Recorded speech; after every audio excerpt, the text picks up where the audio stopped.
Our big story tonight, the issue that has sparked protests from New York to Beaver Creek, race relations and police. Tonight, officers and residents came together to talk frankly about those issues. Alexandra Lewis shows us why many think this is the first step to moving forward. Alex is live in Dayton with more. Alex?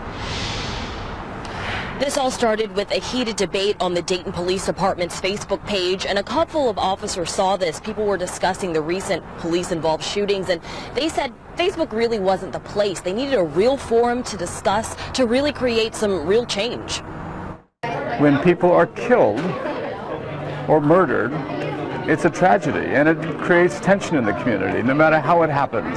That tension found an outlet in Trotwood tonight. Officers from Dayton, Trotwood, and Cincinnati sat down with the folks they serve and protect. You know, the community points us out to suspected people who have committed offenses, and if we don't have a good relationship with the community, it makes our job almost impossible. Officer Zachary Williams is one of the organizers and says folks have really opened up about their fears.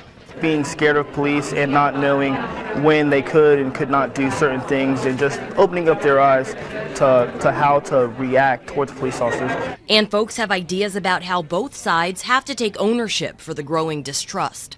Diversity training and awareness that they have some bias that needs to be addressed moving forward. But I also believe that the community needs to do more to connect with the police.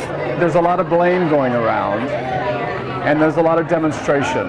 So I feel that tension, and that, it hurts me, and I want to be able to find out how myself and others could actually step up and make a difference.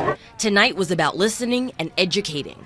A lot of people want to fight on scene, but that's not the place to do it. There's a courtroom. If you feel something's not right, you have court to dispute that, not in the middle of the street. Through small groups and passionate discussions, these folks say a more trusting and safer future began right here. This process is part of the way forward. This was the second of many forums that are going to take place throughout the area on these topics. Reporting live here in Dayton tonight, Alexandra Lewis, Fox 45 News.